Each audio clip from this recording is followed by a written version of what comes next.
Yep, got that one right. I know that the other semi-final was Chelsea versus Liverpool. Yep, that's 2 more of the teams from the 8. Arsenal probably would have been in there somewhere. Nope. Nah, fucker. Man United? Nope. He's just spinning out of control now. I don't know. West Ham. Obviously, West Ham beat Borough in the other semi-final. Yep, West Ham was one of the teams.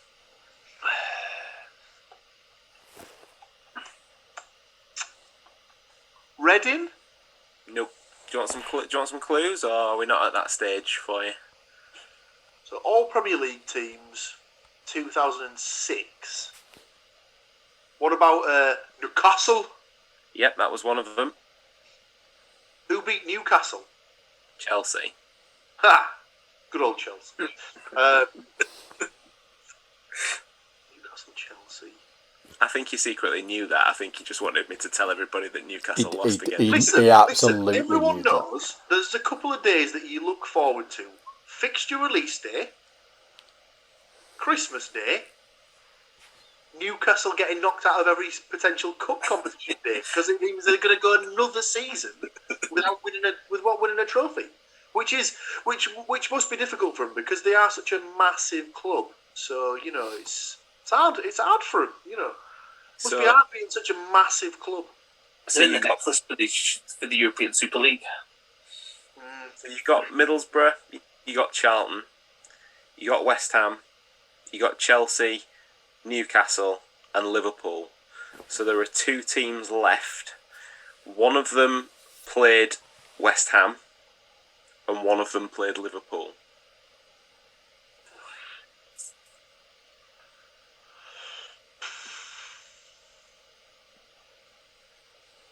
One of them, I say played Liverpool, probably shouldn't have bothered. So it was a bit of a pasting then.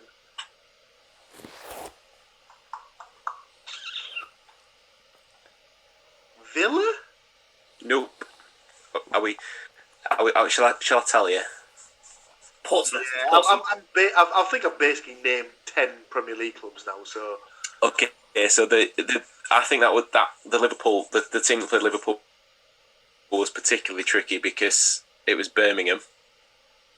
That's a bit of a sort of a lower down one. And the team that West Ham beat to get through was Manchester City. So yeah. Wow. So I can't even give you half a point. Andy just steals all the spoils on this occasion.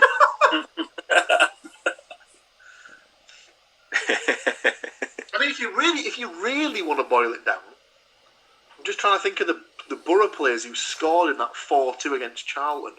Oh, dear. Well, the 4 goals are listed against Middlesbrough here, so 2 of them must have been scored by Charlton players at least. Huh? Own goals, obviously. Borough don't score 4 without help, do they? Come on.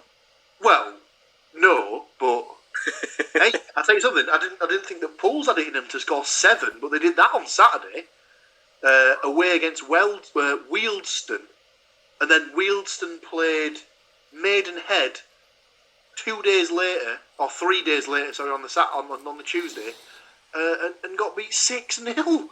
So within the space of 2 days, at 2 home games, they conceded 13 goals. Unlucky for some. I bet Pierce wasn't happy about that. I say. Because that's... Oh, hello, what's happened here? You went and you came back. I'm on again. That's where Pierce started, wasn't it? Wealdstone. Yeah, that's where he was part-time electrician, part-time footballer. So, that proves that it's not impossible to beat the Jock, and he's frozen in time with defeat. It feels like an episode of Nightmare. At this point in time, I will bring us finally to our last segment, a little one we like to call Any Other Business. Gentlemen, is there any other business? If I'm still here, no, but I buy it. That's that. I'm only going to say I just obviously really want Hull to win this weekend. Despite what we've said about the owners, if we can win this weekend, we might actually have a championship side again. So come on. We should have designated. And he's gone. Yeah. Paul's obviously deep into the filming of the latest episode of Doctor Who. Yeah. He's back. Matt, did you have something? Yeah, it was just, I think I've seen it a few times on the on the internet, like social media and stuff over the past few weeks of like terminally ill kind of supporters not being allowed into the grounds with all this COVID stuff to go and see their teams one last time. And I think it's a real shame that people wouldn't allow them, particularly when you're sitting there watching and there's Gareth Southgate, who has nothing to do with either clubs that are playing, and he's sat there in the crowd. So we can make allowances for people who could watch the games on the ground. I think it's a real shame that there wasn't like something that could have been done for these people to go and see the clubs one last time. I think it's a real shame kind of thing. There was a guy, a Forest guy, who they kind of really tried to work it round and stuff like that, and it just in the end he was just like, it's just not going to happen, because it was horrible. Because he's like, well, it's like 2 weeks till the next game, but in 2 weeks' time I'm probably not going to be able to leave the house. And I just think you see it with quite a few kind of supporters and stuff like that. And I know like when Helen was working in palliative care, like kind of I take the mickey out of Newcastle all the time, but this guy wanted to take his son just to a game kind of thing before he passed away, and they had like 10 tickets, and it was just great. And it's just a shame that things like that couldn't have been done. It's a shame in the situation that they've had to be put into that situation, but I think it's also a shame that the FA and the government and the clubs couldn't do more to kind of think, when you sit there and you're like, well, Gareth Southgate isn't manager of either of those clubs, so why the fuck is he there? Kind of thing. A bit of common sense wouldn't go amiss there, would it? I mean, it's so easy. The amount of seats they've got in the stadium where they could just basically distance them, it's not even an issue, is it? I mean, it's not like places might even have a box that they could seal off. Well, exactly. Wait, I don't want to be a downer, but I just thought it was just something that I'd kind of noticed. It's a valid, it is a bit of a downer, but it's an absolutely valid point. These are the things that they should be looking at doing at times like this. But I just thought it was massively egregious when you sat there and Gareth Southgate's been at like 3 or 4 different matches that you've seen over like 4 days, and you think, hang on, that's bullshit. That. Well, I mean, you'd like to think in that sort of regard he's had to at least do lateral flow tests or whatever and provide a negative. Oh yeah. A negative test result to be able to go to the game. I mean, whether that's been the case or not, but you'd like to think that's at least some sort of proviso that they've had to give out and stuff. But definitely. Not great. Well, gentlemen, thank you all for joining me and Mr. Williams here today on the Riverside Roundup. Obviously, keep the Twitter poll going. Hashtag and like for Stu to be the new co-host, but a new player enters the arena. So it's likes for Stu. Likes for Stu. Hearts retweets for Matt. Hearts for Matt. Likes for Stu. Right. Okay. And yeah, poll closes soon. So get your votes in. Forest just to get rid of Paul completely. Yeah, I mean that is another option. Just basically just tweet Andy mercilessly, just saying just kick him off. He's terrible. He's worthless. I mean, the jock mantle's a bit skewy at the moment, but I'm sure next week will be much better. Look at it this way, Paul. You avoided a "Who am I?" question from my camp, because I know how much you love them. Hey, you lied to me. You said you've got like a smallest grounds in the world question lined up for the past 8 weeks. I absolutely have, and I've got it on the back burner because every week I'm like, oh, I'll just give that one a try. I'm waiting for the week where I honestly can't find one, and then I have to go in with the small name the 10 smallest stadiums in the world. Right, thank you very much, gentlemen. I thoroughly appreciate you all joining me and Mr. Williams in what can only be a bumper edition of the Riverside Roundup. Thank you very much, and I'll see you all later. Bye-bye. So there we go. What do you think to that? What a week. What a crazy, crazy week of football. Big thanks to Stuart and Matt helping out me and Paul with the podcast there. It's a big help. Speaking of helping, if you're watching us on YouTube, you could subscribe and help us out. And if you're already subscribing, you could get a friend or a family member to do the same. If you just like your audio, that's fine, but you can also subscribe, so give that a whirl. That's it for this one. Till next time, I'm going to say bye, and I'll see you then. Bye-bye.